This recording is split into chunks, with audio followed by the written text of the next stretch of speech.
अस्सलाम वालेकुम dear students. Okay जी, हमने last time properties of continuous function जो है वो स्टार्ट कर दी थी। एक दो रिजल्ट्स जो है वो बनाए थे। तो एक रिजल्ट हम डिस्कस कर रहे थे कि अगर फंक्शन जो है वो कॉन्टीन्यूस है ऑन आई, और आई क्या था, क्लोज्ड एंड बाउंडेड। अगर फंक्शन हमारा कॉन्टीन्यूस है on a closed and bounded interval a b, तो तब हम कहते थे then f is bounded on I. चलिए आज इसका प्रूफ करते हैं। तो ऑफ कोर्स आप उसको बाउंडेड प्रूव करना चाहते हैं तो आप ये अज्यूम कर लें कि वो बाउंडेड नहीं है। अगर बाउंडेड नहीं है तो फिर कोई एक पॉइंट तो ऐसा ज़रूर होगा जिसके ऊपर उसकी वैल्यू जो है ग्रेटर होगी आपके जो भी लार्ज चूजन रियल नंबर आप कोई भी चूज करेंगे, तो you can always find a number for which the value is greater then that number. देखिए अगर ये बाउंडेड है, बाउंडेडनेस ये कहती है कि एफ एक्स जो है मॉड लेसर इक्वल टू के होगा for all x belong to I. ये आपने साबित करना है कि फंक्शन हमारा बाउंडेड है for all x belong to I. ये डेफिनेशन सेटिस्फाई करनी। अगर मैं कहता हूँ बाउंडेड नहीं है तो इसका मतलब you can always find some F x N, you can always find some natural number N कि उसके कॉरस्पॉन्डिंग ये जो नंबर है, of course X N is a real number, कोई N is your natural number, तो you can always find a natural number और उसके corresponding a real number xn such that its value is greater than k, whatever the k you have chosen, however large it is. तो अगर ये bounded नहीं है तो you can always find some xn कि f की xn के ऊपर वैल्यू जो है वो उससे बड़ी हो जाएगी। तो फिर आप कोई और बड़ा चूज करेंगे तो उसके लिए भी ऐसे ही आप कोई नंबर tn ढूंढ सकते हैं। तो ये है। तो जब आप कहते हैं कि फंक्शन बाउंडेड नहीं है, it always means that there must be some natural number small n belong to capital N such that fxn is greater than k, whatever the k you have chosen, however large it was, we are not concerned. We can always find some xn, right? Okay. तो आप contrary चलें, on contrary assume f is not bounded on I,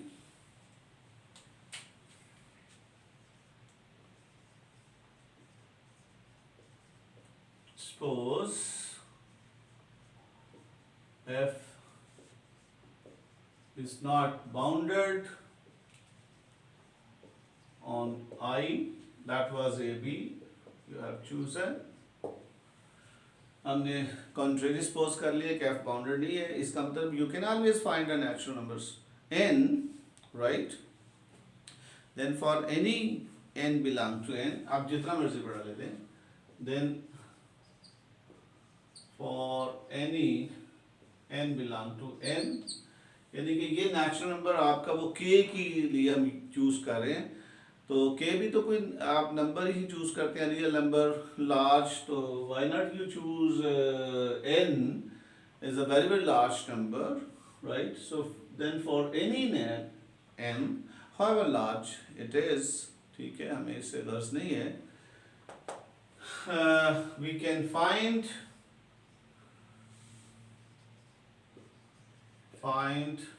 a number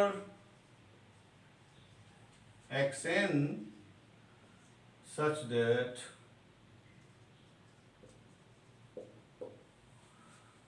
क्या करेंगे, such that fxn greater than, और xn कहाँ से लेंगे, xn belong to I, we can xn belong to I, यानी कि अगर आप कहते हैं कि f बाउंडेड नहीं है तो आप कोई भी नेचुरल नंबर n ले लें, जितना मर्जी लार्ज ले लें, उसके corresponding you can always find some points in I, उस इंटरवल के ऊपर, चूंकि उसके ऊपर वो बाउंडेड नहीं है तो उसमें कोई एक पॉइंट आपको ऐसा जरूर मिलेगा जिसके ऊपर वैल्यू जो है इस चूजन नेचुरल नंबर से भी बड़ी हो जाएगी। और ये आपने आर्बिट्रेरी लिया है, एज्यूम कर लेंगे बहुत लार्ज है, ठीक है। However large you are choosing, you can find a number from this interval I कि उसकी वैल्यू उससे भी लार्ज हो जाएगी, such that F x N mod is greater than N. ये है, अगर तो आप ये बाउंडेड होता फिर लेसर इक्वल टू एन होता, यानी कि आप एक नंबर एन जरूर फिक्स कर लेते कि फंक्शन की तमाम वैल्यूज जो हैं या उसके बराबर हैं या उससे छोटी हैं, यानी कि you can find a strip function line between. तो अगर ऐसा नहीं है, आप कहते हैं फंक्शन बाउंडेड नहीं है, तो फिर आप कोई भी नेचुरल नंबर लेते हैं, जितना मर्जी लार्ज ले लें, आपको उसके कॉरस्पॉन्ड एक्स एन एक पॉइंट जरूर मिलेगा फ्रॉम योर इंटरवल कि उसके ऊपर वैल्यू जो है that must be greater than n, your preassigned large n. Okay, अब इसको हम नंबर 1 कह लेते हैं। अब दूसरी बात की क्या है कि आई जो है वो क्या है, बाउंडेड है, तो लिहाजा इस किस्म के आप इस एन को बदलते जाएं तो ये पॉइंट भी बदलते जाएंगे। इसका मतलब in this way you are finding a sequence in I, ठीक है। So since I is bounded, so the sequence xn in I is bounded as well। आप देखिए थोड़ा सा हमने डिफरेंट काम किया, लेकिन डरने की जरूरत नहीं है। ये सब समझ लें कि आपका पहला लार्ज नंबर है, तो उसके कॉरस्पॉन्ड एक्स एन मिल गया। फिर कोई और आप चूज करते हैं, लेट्स से n1 कह लें। अगर n1 कहते हैं तो xn1 मिल जाता है आपको। अगर n2 कहते हैं तो xn2 मिल जाता है। अगर n3 कहते हैं तो xn3 मिल जाता है, and so fourth. It means whenever you change this, you can always find a number from this I से हमेशा एक पॉइंट ले सकते हैं कि जो इस कंडीशन को सेटिस्फाई करेगा कि अगर आप n3 लेते हैं तो fxn3 is greater than 3, right, and so forth, right। तो इन दिस वे आप देखिएगा आप इसके अंदर एक सीक्वेंस जनरेट करने में कामयाब हो गए। You have generated a sequence in capital I, and capital I is bounded, so because that sequence must be bounded, okay। Since I is bounded, so the sequence xn in I is bounded as well। और आपको पता है sequences को हमने बहुत detail में पढ़ा था कि अगर कोई सीक्वेंस बाउंडेड हो तो बोल्ज़ैनो कहता है कि उसके पास एक कन्वर्जेंट सब सीक्वेंस होती है, उसके पास एक every bounded sequence has a convergent subsequence, right। So उसको हम यूज करते हैं यहाँ पे।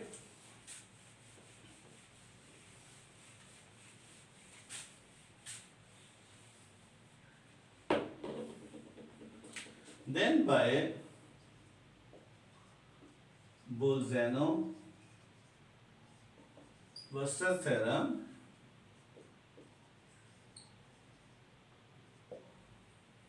xn has a convergent subsequence, let it be xnr। आपको पता है कि एन आर जो है वो ग्रेटर देन एन होगा, आप ये हमेशा करते तो n r greater than r भी है, r is the dummy indexes. तो इंडेक्स है एक्स एन आर सीक्वेंस है। क्या आपने किया कि हर नेचुरल नंबर एन जितना भी लार्ज है उसके कॉरस्पॉन्ड एक एक्स एन मिलेगी नंबर इन आई के एफ एक्स एन जो है वो उससे लार्ज होगी।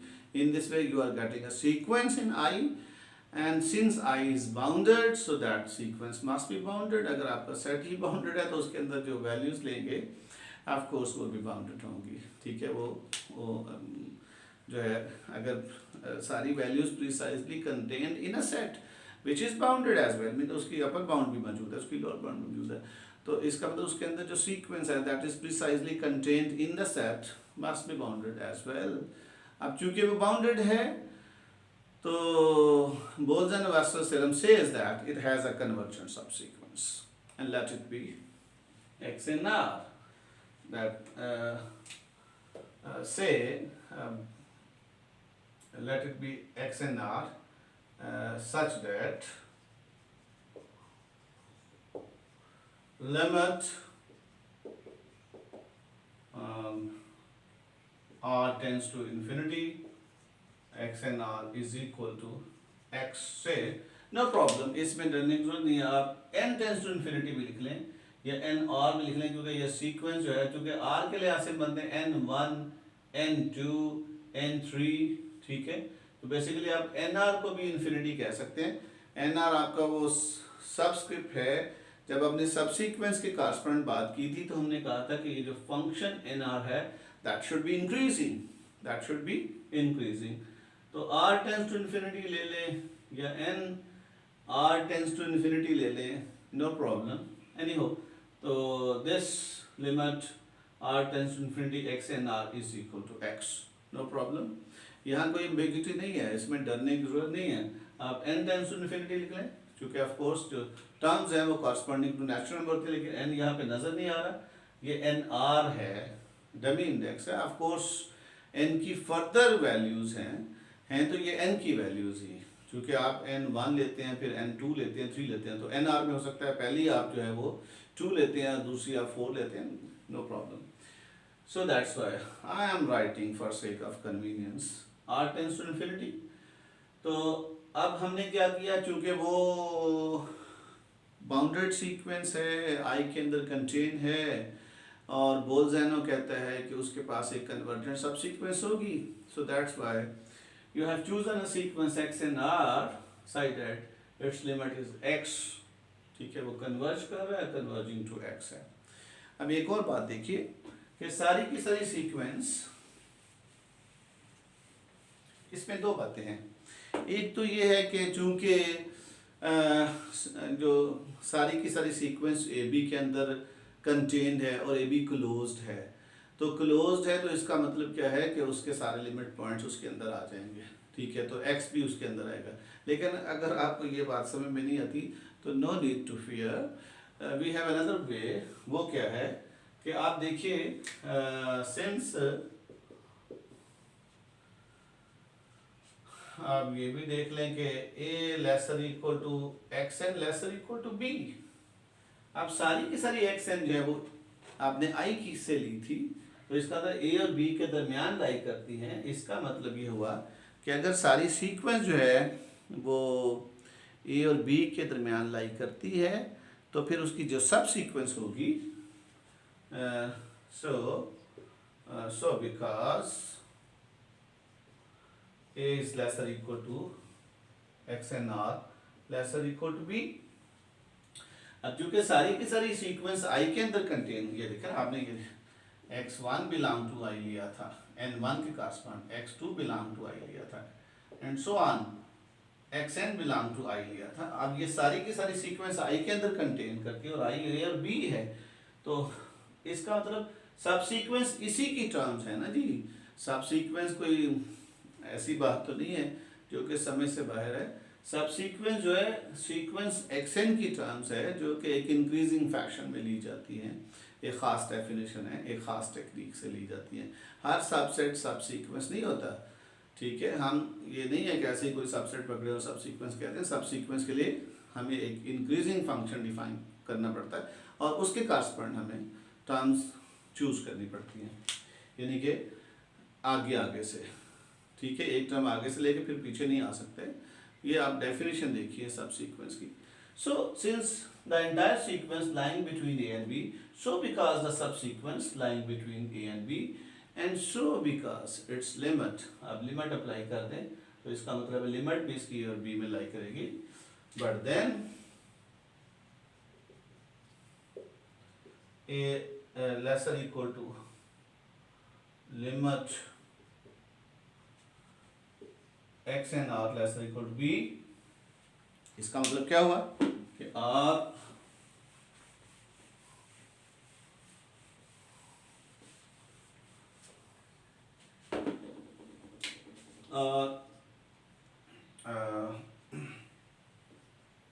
एफ एक्स और a less or equal to x less or equal to b, that is x belong to I। अब चूंकि x belong to I है और फंक्शन जो है I के ऊपर कॉन्टिन्यूस है, ठीक है, इसका मतलब क्या होगा कि जो इसका ये जो सीक्वेंस है एफ एक्स एन आर, ये भी कन्वर्जिंग होगी, कन्वर्जेंट होगी। इसका f x n r is x n r lying between and convergent, so by the convergence criterion of continuity, sequential criterion of continuity, ठीक है। so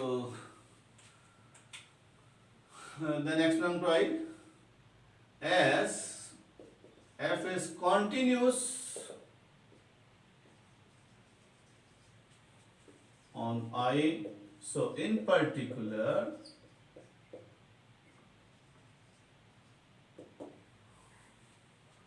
it is continuous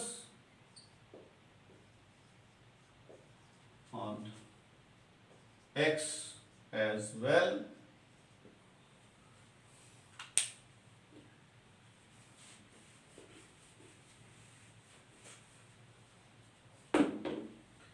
now since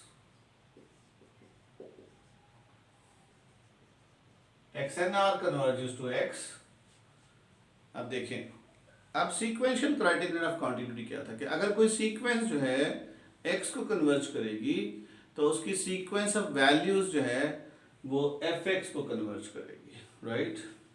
then by sequential now since xn converges to x, so by sequential criterion of continuity, the sequence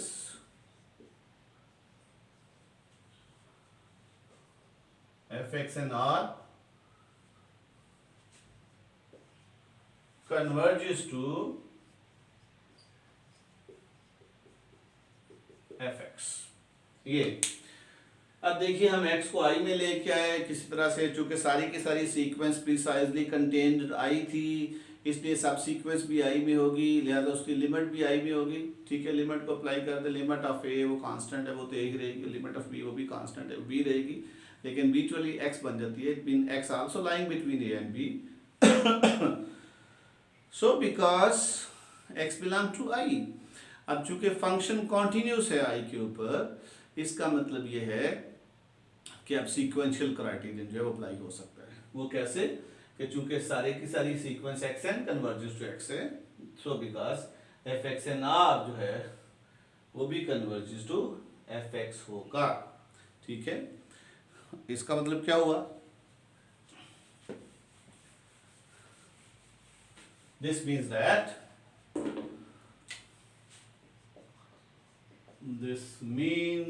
that fx and r is the convergent sequence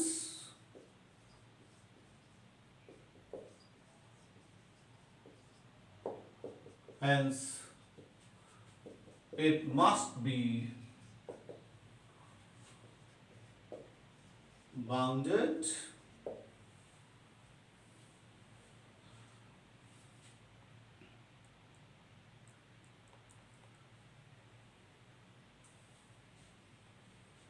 which is a contradiction,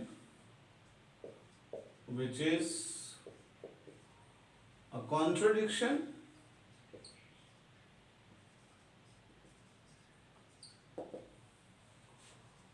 against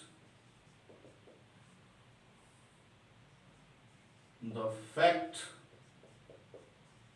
that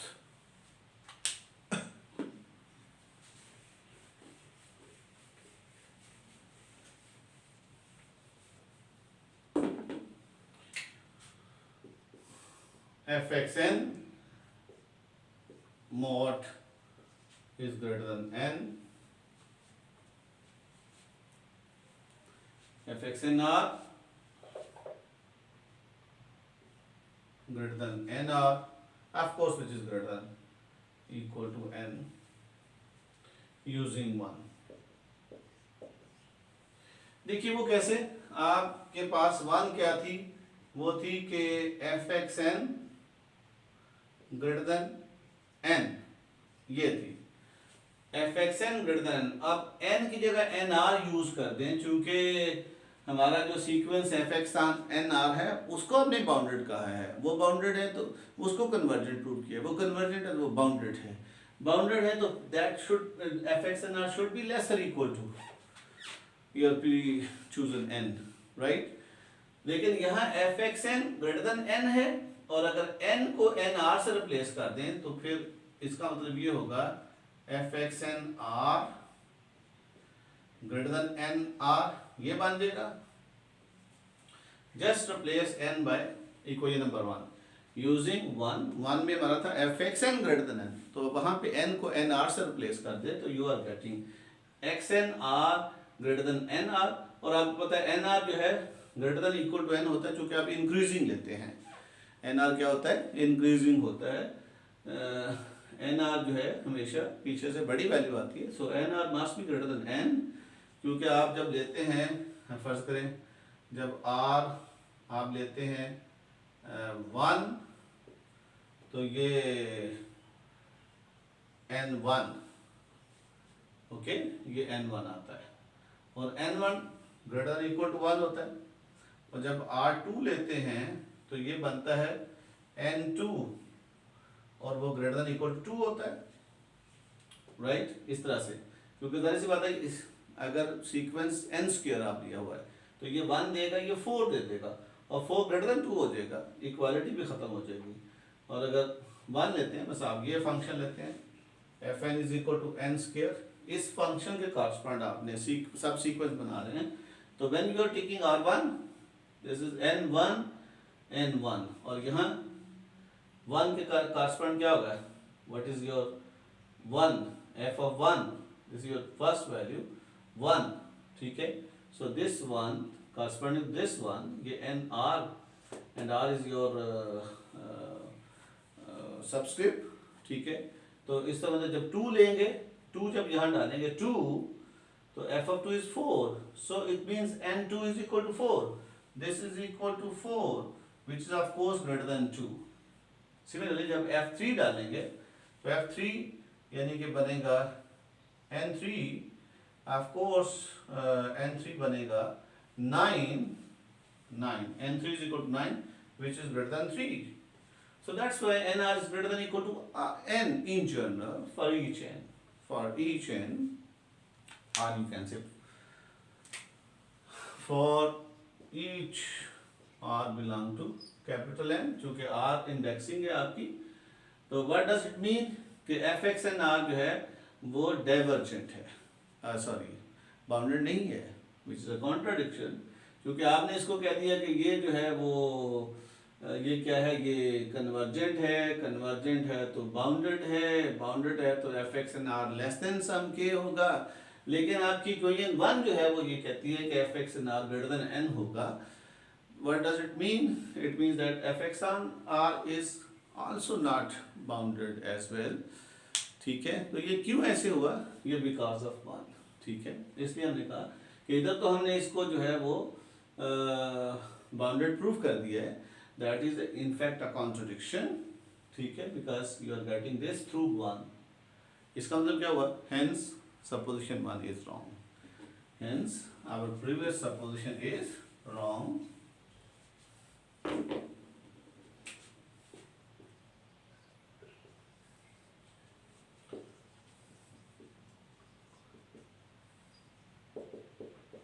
is wrong, therefore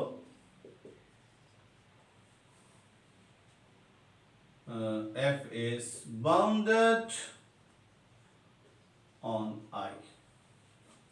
ले जी, ये proof बहुत simple है, मैं इसको दोबारा narrate कर देता हूँ कि हमने साबित करना था कि फंक्शन बाउंडेड है आई के ऊपर। अगर फंक्शन कॉन्टिन्यूस है किसी क्लोज और बाउंडेड इंटरवल पे तो उसके ऊपर बाउंडेड है। आप सपोज कीजिए वो बाउंडेड नहीं है, अगर बाउंडेड नहीं है तो corresponding to every natural number you can always find some numbers in I for which function is getting more value than your large pre-assigned number, right? And since you are getting these xn from I, so because you are getting a sequence in capital I in the interval, which must be bounded because I was the bounded interval. अब चूंकि I bounded था, that's why ये जो sequence आपने generate किया xn वो सारे का सारा I में generate हुआ और वो bounded है।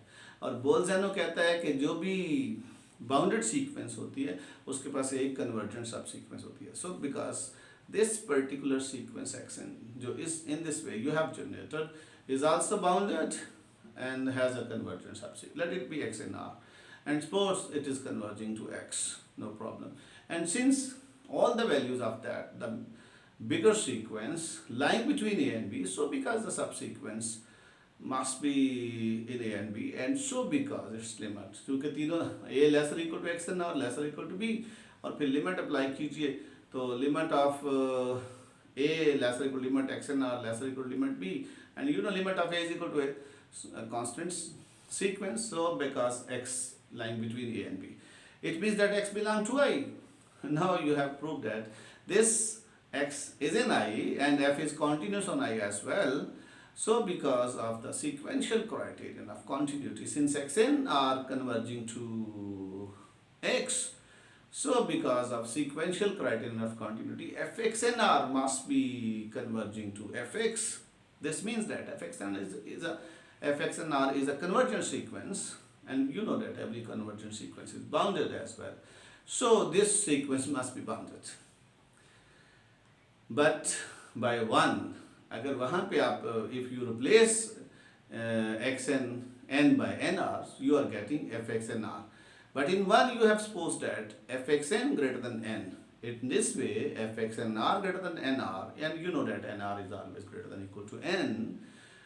This means that this sequence is unbounded, but you have proved that the sequence is bounded, fxn r is bounded. This must generate a contradiction.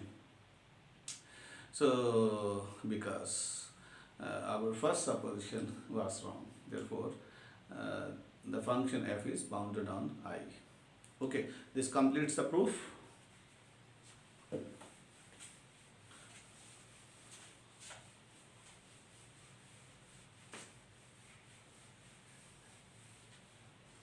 Actually, another property is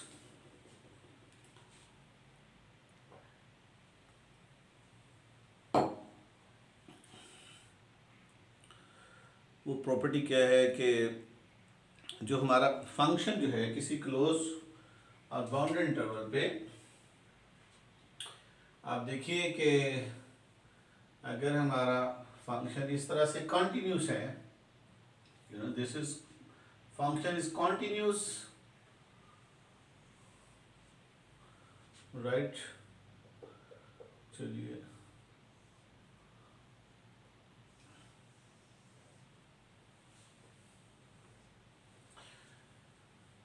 if function is continuous between a and b, ए और B कोई close interval है, function continuous है। अगर continuous है तो आप देखिए यहाँ पे एक वैल्यू है जो सबसे small value, you can find some x star, नीचे लगा दिया स्टार दैट इंडिकेट, ये यहाँ पे सबस्क्रिप्ट में मैंने स्टार लगा दिया, वो ये कहता है कि इस नंबर पे इसकी वैल्यू मिनिमम है। एंड यू सी हियर एक एक्स स्टार बी मिलेगा कि ये जो एफ एक्स स्टार है इसको आप कैपिटल एम कह सकते हैं, और यहाँ पे ये जो लेंथ है एफ एक्स स्टार जो है इसको आप स्मॉल एम कह सकते हैं। तो आप देखिए अगर फंक्शन कॉन्टिन्यूस है on close and bounded interval, अगर आई जो है वो क्लोज और बाउंडेड है और फंक्शन कॉन्टिन्यूस है ऑन आई, तो फिर आप फंक्शन की स्मॉल एम जो है यानी कि आपका इन्फिमम, ठीक है, या मिनिमम कह लें, चूँकि ये दोनों पॉइंट शामिल हैं तो ये अंदर आ जाएगा। फंक्शन की मिनिमम वैल्यू भी एग्जिस्ट करती होगी और फंक्शन की मैक्सिमम वैल्यू भी एग्जिस्ट करती होगी। इनका यूनिक होना ज़रूरी नहीं है, कई पॉइंट हो सकते हैं। यहाँ से आप फंक्शन कांस्टेंट के तौर पे चल सकता है, तो ये सारे पॉइंट पे वही वैल्यू आ जाएगी। इसलिए ये हम यूनिकनेस की बात नहीं कर रहे, लेकिन हम ये कह रहे हैं कि सॉरी, ये पॉइंट ज़्यादा हो जाएंगे, वैल्यू यूनिक रहेगी, वैल्यू तो वही रहेगी। पॉइंट्स ये नहीं है कि किसी एक पॉइंट के करस्पॉन्ड ही आपकी मैक्सिमम वैल्यू थी। You may have more points where function is getting its maximum value, right, and you may have more points where function is getting its minimum value, right? Now the concept is, if function is continuous on a closed and bounded interval I, then it must has numbers where the function is attaining its minimum value and a number where a function is attaining its maximum value, right? So हम इसको define कर सकते हैं, define कर दें कि maximum value क्या होगी। मैक्सिमम वैल्यू यानी कि ये F x star M is equal to F x star, ठीक है, इसको कहेंगे it is greater than equal to F x for all x belong to I. कि आप किसी कैपिटल एम को मैक्सिमम वैल्यू कहेंगे, वो किसी एक्स स्टार के ऊपर लाजमी आएगी जो greater than equal to F X होगा for all x belong to I, बाकी तमाम वैल्यू से बड़ी होगी। लुक हियर, और कोई भी फंक्शन की वैल्यू इस हाइट को नहीं मिल रही। हाँ, ये हो सकता है कि ज्यादा पॉइंट्स आ जाएं, लाइक दिस दिस दिस, ऐसे हो सकता है, दिस इज पॉसिबल। तो इस पॉइंट पे भी ऑलमोस्ट, ये पॉइंट भी फिर यही पॉइंट होगा, इसको x1 स्टार का नाम दे दीजिएगा, क्योंकि fx1 स्टार जो है वो भी यही वैल्यू दे रहा है। fx1 स्टार जो है वो भी m ही दे रहा है। यू भी हैव मोर पॉइंट्स x1 और x1 star where function is getting its maximum value, and you may have more points where function is getting minimum values, ठीक है। and look from here, अब यहाँ पे आप देखें कि ये लाइन इसके अलावा ग्राफ को कहीं टच नहीं करती, इसका मतलब यही सबसे छोटी वैल्यू है फंक्शन की। सो द रिजल्ट इज, अब रिजल्ट बहुत ट्रिवियल हो गया कि अगर फंक्शन कॉन्टिन्यूस है on a closed and bounded interval I, then it must have numbers x star subscript में एंड x स्टार, ठीक है, सुपरस्क्रिप्ट में, के function has maximum and minimum values at this points, minimum and maximum, ठीक है। तो ये हमारा जो नेक्स्ट रिजल्ट है, और मैक्सिमम वैल्यू क्या होगी, कैपिटल एम को आप मैक्सिमम वैल्यू कहेंगे f x star greater than equal to F x overall है। इस तरह स्मॉल एम को आप कहेंगे कि मिनिमम वैल्यू है, if it is equal to, हमने इसको एफ एक्स स्टार से डिफाइन किया, if it is lesser equal to F x for all x belong to capital I, you know where I is a b. So let's have a theorem. अब इससे related theorem क्या है उसकी बात करते हैं।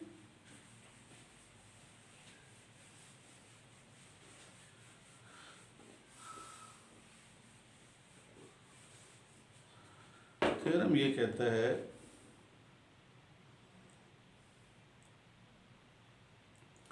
अच्छा इसको एक और लफ्ज ऐड कर रहे हैं जी, एब्सोल्यूट मैक्सिमम और एंड एब्सोल्यूट मिनिमम, ठीक है। तो इसकी डेफिनेशन ये भी हो जाएगी कि एब्सोल्यूट मैक्सिमम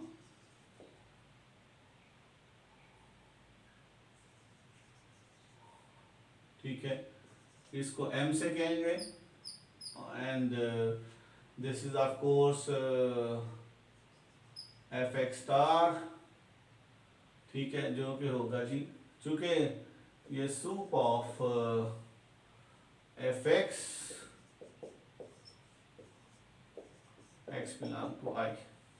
ऑफ कोर्स क्योंकि ये देखिए ना, आप जब ये कह रहे हैं कि m is greater than equal to F x for all x belong to i, तो ये चूंकि ये भी वैल्यू है किसी नंबर पे एफ एक्स जो है, तो इसका मतलब क्या हुआ कि ये जो सेट बनेगा, सेट ऑफ वैल्यूज, उसका सुप्रीमम बन जाएगा। सेट ऑफ वैल्यूज, ये m जो है तमाम वैल्यू से बड़ा है, तो तमाम values corresponding to capital I, इसका मतलब कैपिटल आई के कॉरस्पॉन्ड एक सेट ऑफ वैल्यूज निकालिए, ठीक है, यानी कि इसको रेंज सेट कह लें। तो रेंज सेट जो है वो बाउंडेड होगा और उसकी ऑफ कोर्स सुप्रीमम भी होगी और इन्फिमम भी होगी। So you can say that if all the values are precisely contained in a set, then the supremum of that set is in fact the maximum value, ठीक है। अगर closed और bounded है तो ऑफ कोर्स उसको हम maximum value कहेंगे supremum को, यानी कि अगर तो वो भी शामिल है उसके कॉरस्पॉन्डिंग नंबर्स इंटरवल के अंदर शामिल है।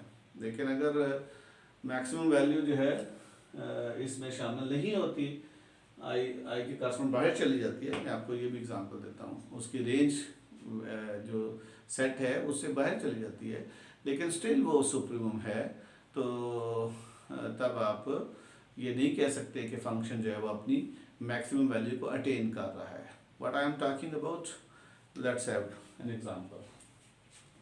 ये देखिए, इस तरह से पहले दूसरी आप डिफाइन कर लें। दूसरी क्या होगी, स्मॉल m जो है उसको आप कहेंगे एफ एक्स स्टार, और वो क्या होगा, inf of x belong to i F X. मैं ये कह रहा हूँ कि देखिए, अगर आप ये लेते हैं f x is equal to, let say कुछ भी ले लेते हैं, एक्स स्क्वायर ले लेते हैं और इंटरवल ले लें 0 से 3, कुछ भी ले लें, तो आप देखिए जो 3 जो है एफ ऑफ 3, इसकी जो सेट ऑफ वैल्यूज बनाएंगे, आप इसकी जो एफ एक्स की सेट ऑफ वैल्यूज बनाएंगे, F of 0 is 0, f of let's say 1, this is 1, f of 2 is 4, f of 3 is 9। तो अगर मैं इसका रेंज सेट कॉरस्पॉन्डिंग लिस्ट बनाऊं तो वो बनेगा range of this function is equal to in fact 0 to 9 ऊपर इंटरवल, दिस वन, जो कि आप इसके ऊपर वैल्यूज निकालते जाएं, 0 पे 0 है, लेकिन चूंकि 0 इस इंटरवल में शामिल नहीं है तो रेंज सेट में भी शामिल नहीं होगा। इसका मतलब फंक्शन जो है अपनी मिनिमम वैल्यू, उसके पास मिनिमम वैल्यू नहीं है, क्योंकि मिनिमम वैल्यू तब होती अगर वो रेंज सेट का मेंबर होता, but here 0 is the infimum. ये बात हो रही है, एफ एक्स उसकी जो रेंज सेट है उसका इन्फिमम है, लेकिन अब यहाँ पे मिनिमम नहीं है, इसको आप कह सकते हैं, ठीक है।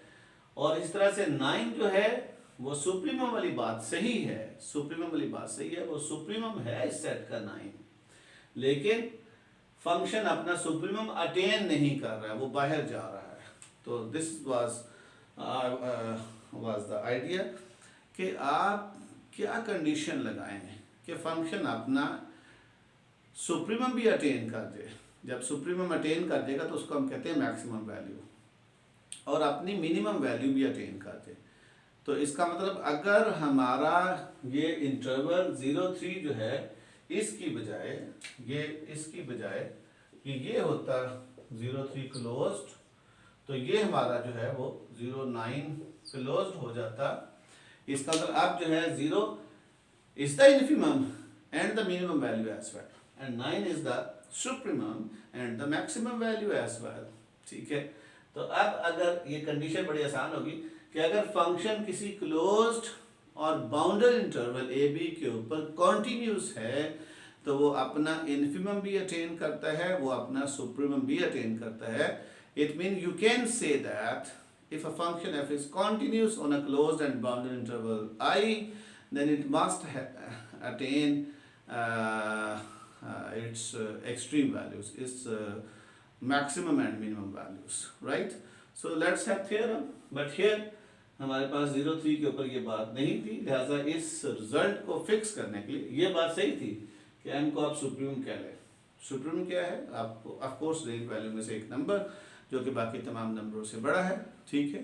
तो वो 9 ये सर्व कर रहा था, लेकिन 9 चूंकि रेंज का मेंबर नहीं था, इसलिए आप इसको मैक्सिमम वैल्यू नहीं कह सकते थे। 0 भी सर्व कर रहा था इन्फीमम के तौर पे, लेकिन चूंकि 0 इसमें शामिल नहीं था, इसलिए हम ये नहीं कह सकते थे कि 0 जो है वो इन्फीमम वैल्यू है। So to fix these things you have a theorem. Okay, what's that?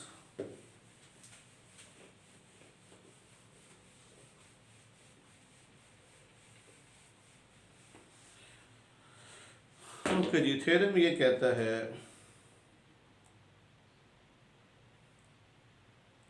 if f is continuous on I,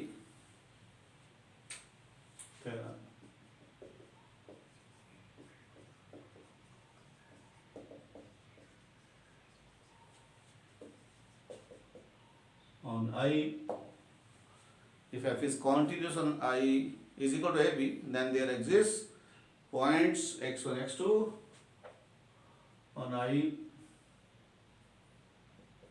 is equal to AB, then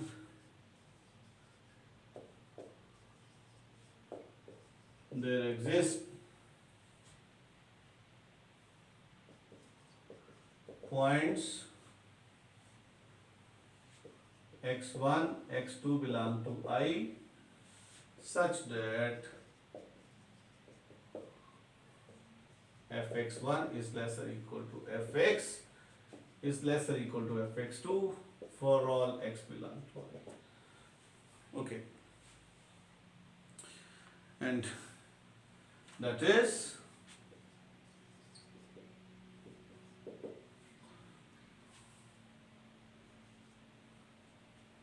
m is less or equal to fx less or equal to capital M. If we take small m is equal to fx1 and capital M is equal to fx2. लेकिन ये वही result है। उसने कहा कि अगर function continuous है close interval, ये नहीं कि एंडिंग पॉइंट होना जरूरी नहीं है, हमने ये नहीं कहा। हमने कहा कि x1 x2 जो है वो I को बिलोंग करते हैं, सेंटर में भी हो सकता है, मैक्सिमम शुरू हो सकता है, मिनिमम कई इसके ऑप्शन हो सकते हैं, no problem, right. We are not saying, we are not fixing the position unless you take the monotone function. अगर इंक्रीजिंग है तो ऑफ कोर्स नेक्स्ट वाला पॉइंट उस पर बड़ी वैल्यू आएगी, और अगर डिक्रीजिंग है तो नेक्स्ट वाले पॉइंट पे छोटी वैल्यू हो जाएगी। तो here we are not saying, आप मोनोटोन की बात नहीं कर रहे, हम बात कर रहे हैं फंक्शन की कॉन्टिन्यूटी की। तो अगर फंक्शन कॉन्टिन्यूस है ऑन आई क्या है ए बी, तो फिर हम कहते हैं there exist points x1 x2 belong to I such that fx1 must be, इसका मतलब fx1 जो है वो corresponding to all values from the domain I which was the closed and open interval, closed and bounded interval I, तो उसकी values जो है वो ग्रेटर इक्वल टू fx1 होगी और लेसर इक्वल टू f। इसका मतलब क्या होगा कि fx1 इनफैक्ट वो स्मॉल m है, आपका इन्फिमम है और मिनिमम है, और कैपिटल M जो है वो आपकी मैक्सिमम वैल्यू है। ठीक है, चलिए जी इसको हम प्रूव करते हैं। Proof is, suppose f is continuous on AB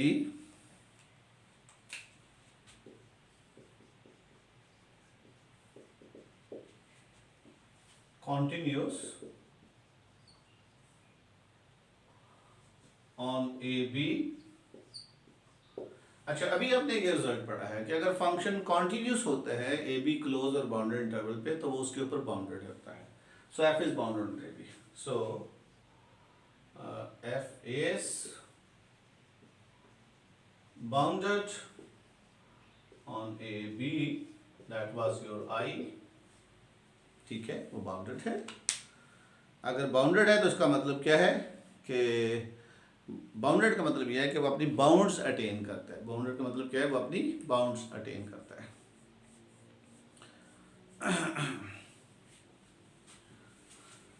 चलिए अभी ये नहीं कहते बाउंड अटेन करता है। बाउंडेड का मतलब यह है कि उसकी बाउंड्स हैं, वो बाद में हम साबित करेंगे कि उसका वो अपनी बाउंड्स अटेन भी करता है, being closed.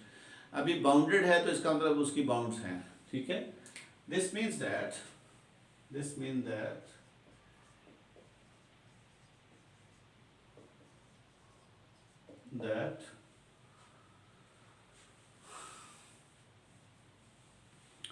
supremum both infimum and supremum of f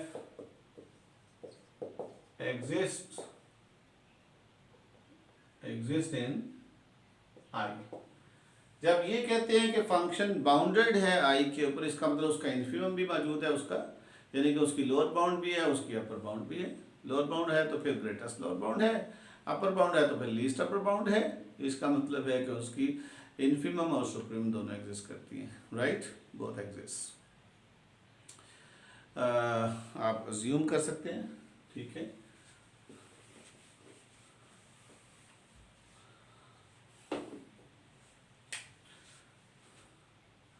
Take m is equal to sup of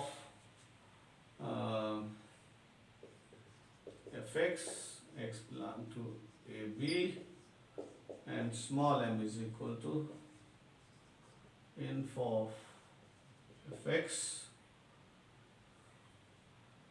x belong to ab, right। आप यहाँ सेट भी बना दें अगर सेट बनाना चाहें, राइट। अब डिस्पोज कर लिया कि m जो है वो कैपिटल M जो है वो सुप्रीमम है और स्मॉल m जो है वो इन्फिमम है। अब हमने क्या साबित करना है? हमने साबित करना है कि कैपिटल M जो है वो भी I को बिलोंग करता है। Sorry, I am not saying this, कि कैपिटल M जिस नंबर पे आ रहा है वो नंबर I को बिलोंग करता है। मतलब ये कि कैपिटल M भी I के किसी पॉइंट के ऊपर वैल्यू है। अगर कैपिटल M जो है वो रेंज सेट में क्लोज्ड हो जाता है, यानी कि रेंज सेट में क्लोज होने का मतलब यह है कि ये डोमेन के किसी नंबर का आंसर है, डोमेन के नंबर का आंसर है, तो रेंज का मेंबर बन गया। रेंज का मेंबर बन गया तो इसका मतलब ये सुप्रीमम जो है इसको मैक्सिमम कह देंगे, ठीक है। इस तरह से जो स्मॉल m है इसके लिए भी you have to show that, आपको साबित करना होगा कि डोमेन के अंदर कोई पॉइंट है जिसके ऊपर इसकी वैल्यू जो है वो स्मॉल m है। अगर ऐसी बात है तो हम कहते हैं कि हमारा जो फंक्शन जो है वो इन्फिमम भी अटेन कर रहा है। तो आप सपोज कर लेते हैं कि फंक्शन जो है मैक्सिमम अटेन नहीं कर रहा, इसका मतलब फंक्शन की वैल्यू जो है m जो है वो सुप्रीमम है लेकिन ये मैक्सिमम नहीं है। सुप्रीमम है और उसको बिलोंग नहीं करता तो ऑफ कोर्स ये बाहर है, इसका मतलब फंक्शन की तमाम वैल्यूज इससे छोटी हैं, ठीक है। तो हम ये सपोज कर लेते हैं, जहाँ से हम प्रूव करेंगे। Suppose that the value m is not attained. Suppose f is not attaining its maximum value capital M,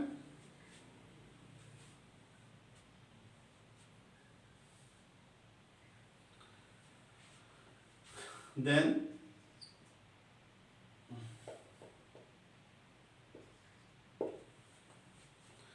fx जो है वो लेस देन m होगा for all x belong to, then fx जो है वो लेस देन कैपिटल M होगा for all x belong to I। देखिए अभी तक हमने कुछ नहीं कहा, हमने कहा क्योंकि कॉन्टिन्यूस है, कॉन्टिन्यूस हो क्लोज एंड बाउंडेड पे तो फंक्शन बाउंडेड होता है, बाउंडेड है तो उसकी बाउंड्स होती हैं। बाउंड्स का मतलब है अपर बाउंड भी है लोअर बाउंड भी है, अपर बाउंड है तो लीस्ट अपर बाउंड है लोअर बाउंड है तो ग्रेटेस्ट लोअर बाउंड है। इसका मतलब उसकी सुप्रीमम भी है उसकी इन्फिमम भी है। सपोज कर लिया कैपिटल M जो है वो सुप्रीमम है और स्मॉल m जो है इन्फिमम है। अब हमने कॉन्टिन्यूटी को, चूँकि वो क्लोज इंटरवल ए बी के ऊपर है तो हम साबित करेंगे ये कैपिटल M भी किसी ना किसी नंबर के कॉरस्पॉन्ड एक वैल्यू है।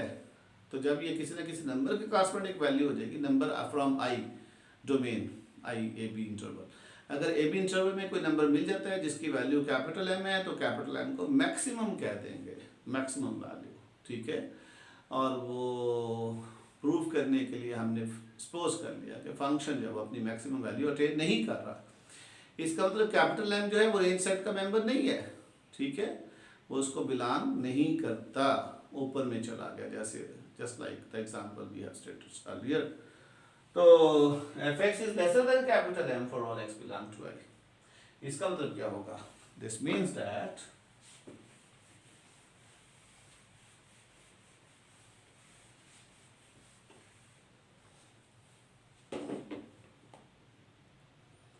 या डिफाइन, ठीक है, define gx is equal to 1 over m minus fx. Look, then note that gx is greater than 0 for all x belong to I। अब देखिए वो कैसे, चूंकि आप यहां से देखिए m माइनस एफ एक्स, यहां से आप देखिए कि m minus F x greater than 0 है, अगर कोई नंबर ग्रेटर देन 0 है तो उसका रेसिप्रोकल भी, तो 1 over m minus F x जो है वो भी ग्रेटर देन 0 है, ठीक है। तो इसको हमने gx डिफाइन कर लिया, इसका मतलब gx ग्रेटर देन 0 है। एक और बात देखिए, जरा सोचिए, हमने कहा था कि अगर gx कॉन्टिन्यूस हो और नॉट इक्वल टू 0 हो फॉर ऑल x, तो फिर 1 ओवर gx जो है, 1 ओवर g जो है वो कॉन्टिन्यूस होता है। If gx is not equal 0 for all x, अगर gx नॉट इक्वल 0 हो फॉर ऑल x, ठीक है, तो फिर 1 ओवर g क्या होता है? कॉन्टिन्यूस होता है। Now gx is greater than 0, this is not 0, तो gx जो है जो आपने लिया है, तो यहाँ भी m माइनस एफ एक्स, ये नॉन जीरो है, ये क्या है? m minus F x is greater than 0, so this is non zero, so this must be continuous, क्योंकि f भी कॉन्टिन्यूस है और m कांस्टेंट फंक्शन है, being constant it is continuous, and m भी कॉन्टिन्यूस है। अगर fx कॉन्टिन्यूस है, f continuous, you are given f continuous है, तो उसको एक -1 से मल्टीप्लाई किया जाए, क्योंकि अगर f कॉन्टिन्यूस है तो उसको अल्फा से मल्टीप्लाई किया जाए तो वो भी कॉन्टिन्यूस होता है। सो f is continuous, so minus f is continuous, also capital M is continuous being a constant function, so because their sum is continuous as well, और चूंकि ये continuous है और ये non zero as a 1 over this is continuous as well, ठीक है। ये continuous की properties में हमने ये सारी बातें डिस्कस की हुई हैं, तो यहाँ से मैं क्लियरली ये कह सकता हूँ कि चूंकि gx पॉजिटिव है, लिहाजा gx जो है वो and m and fx both are continuous, so because gx is continuous, ठीक है, since gx positive,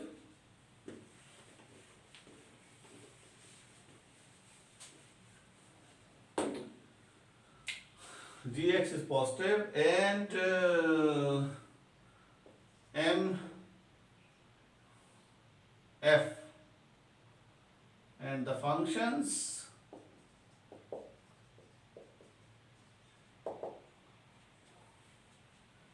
and the function f is continuous, so we must get that g is continuous as well। अब जो gx आपने लिया है ये continuous है, ठीक है, और gx कॉन्टिन्यूस है तो बाउंडेड भी होगा, therefore g is bounded, hence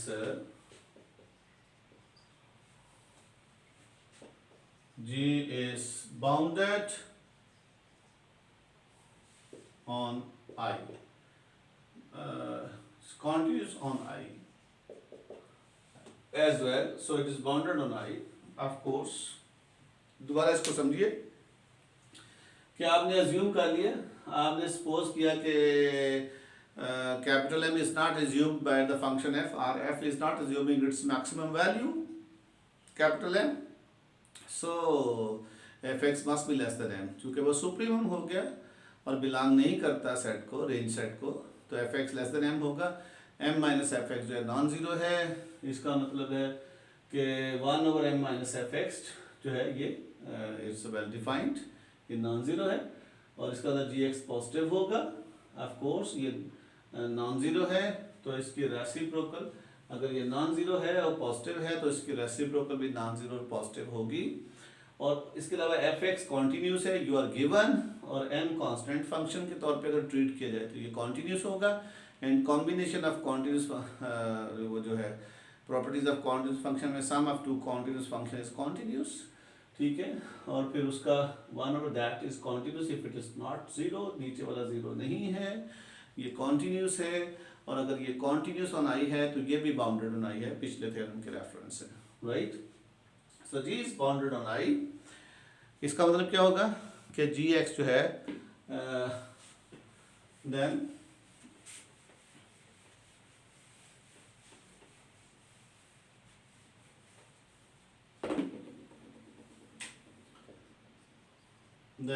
ji x mod is less than equal to के होगा for all x belong to I. लेकिन जी एक्स पॉजिटिव है और g x is less than equal to k for all x belong to I since g x is positive. आपको पता है कि x modulus जो है, मॉडुलस ऑफ फंक्शन उसी के बराबर आ जाता है अगर वो पॉजिटिव हो. जैसे आप जानते हैं कि x modulus is equal to x आ जाता है अगर एक्स पॉजिटिव हो. तो ये मॉडुलस फंक्शन की डेफिनेशन है. या जीरो हो, ग्रेटर देन इक्वल जीरो तो एक्स आ जाता है, और ये एक्स मॉडुलस माइनस एक्स हो जाता है अगर एक्स लेस देन जीरो हो. तो चूंकि ये जी एक्स जो है पॉजिटिव था, जी एक्स पॉजिटिव था, तो इसके मॉडुलस को मैं जी एक्स लिख सकता हूँ. And what was G X, आप लिखिए जरा जी एक्स को. ठीक है.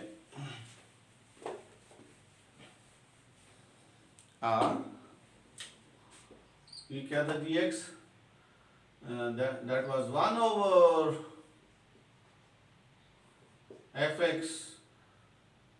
1/m minus fx is less than equal to a, or m minus fx is greater than equal to 1/k, or m is greater than equal to fx. इसको यूं कर लेते हैं, और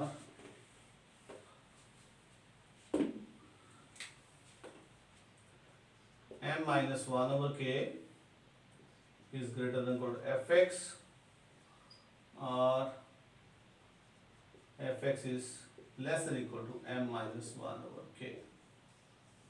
देखिए अब चूंकि m जो है वो सुप्रीमम था, m क्या था, सुप्रीमम था. मैं आपको दोबारा रिकॉल करता हूँ, सुप्रीमम की प्रॉपर्टी रिकॉल करवाता हूँ. वो क्या थी, अगर ये m जो है सुप्रीमम है, 1/k को कोई एप्सिलॉन मान लें.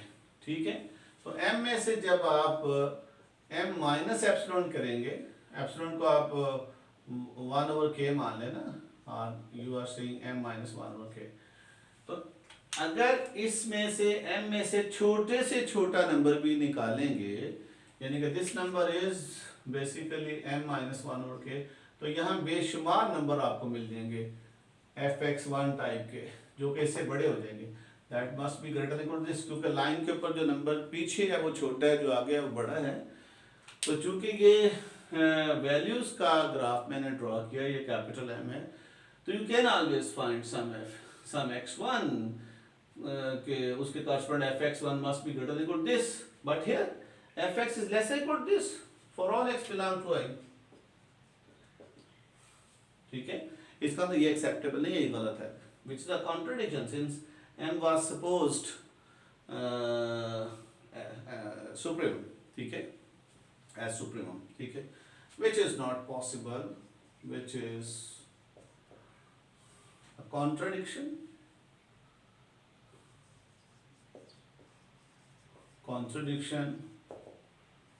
against the definition of supremum as M was the sup of fx, x belong to AB। ठीक है, ये सुप्रीमम हो गया। इसका मतलब क्या हुआ, और ये ऐसे क्यों हुआ, क्योंकि आपने अज्यूम किया था कि f जो है वो अपनी मैक्सिमम वैल्यू अटेन नहीं करता। Thus our first supposition is wrong. Thus our first supposition that f is not attaining its maximum value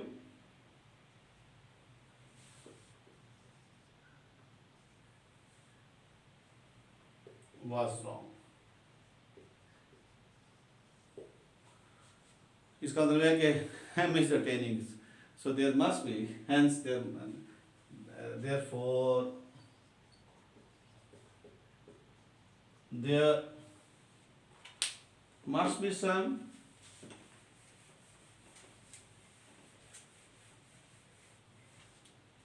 therefore there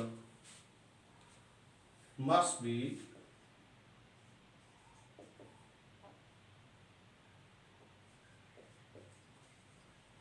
some x1 belong to I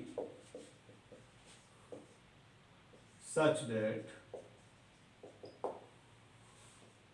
fx1 m is equal to fx1, which is greater than equal to fx for all x belong to A. Similarly, you can find x2 belong to I such that small m is equal to fx2. Similarly,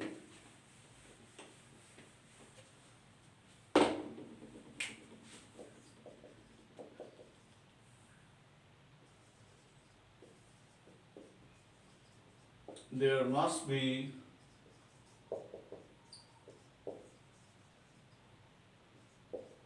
some x2 belong to I such that small m is equal to inf of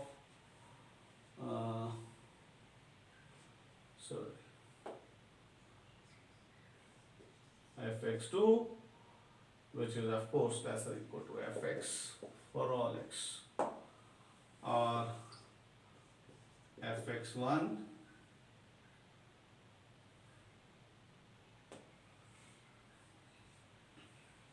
यहाँ हम x2 कर लेते हैं ताकि हमारे theorem की statement ठीक हो जाए, और यहाँ हम x1 कर लेते हैं, right. So fx1 is less than equal to fx, which is less than equal to fx2, where x1 x2 belong to I. This completes the proof. Okay. ले जी, ये हमारा रिजल्ट हो गया कि अगर फंक्शन हमारा कॉन्टीन्यूस है तो फिर क्लोज एंड बाउंडेड इंटरवल पे, फिर उस इंटरवल के अंदर कोई दो पॉइंट्स x1 x2 ज़रूर होंगे कि उनमें से एक के ऊपर जो फंक्शन की वैल्यू है वो मैक्सिमम वैल्यू होगी और दूसरे के ऊपर फंक्शन की वैल्यू जो है मिनिमम वैल्यू होगी। This means that you can have many x1 in the domain AB for which you are getting a unique maximum value, minimum value, and you may have many x2s in the interval AB where you have a unique maximum value, right? तो इसको हम min max theorem भी कहते हैं, ठीक है। इसका नाम एक और भी है, लोग इसको कहते हैं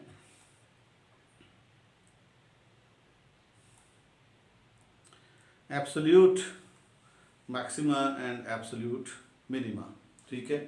तो absolute maximum and absolute minimum, ये भी होता है कि अगर कोई फंक्शन जो है वो आई टू आर है और I close and bounded interval है, suppose I is close and bounded interval and function from I to R is continuous, then f must has its absolute minimum and absolute maximum values. ठीक है जी, okay जी। With this understanding हमने ये theorem जो है वो complete कर लिया। आप इसको देखिए। नेक्स्ट हम बात करेंगे लोकेशन ऑफ रूट। उससे पहले एक छोटी सी प्रॉपर्टी है नेस्टेड इंटरवल प्रॉपर्टी, उसकी बात करेंगे और फिर लोकेशन ऑफ रूट के बाद हम आगे चलेंगे।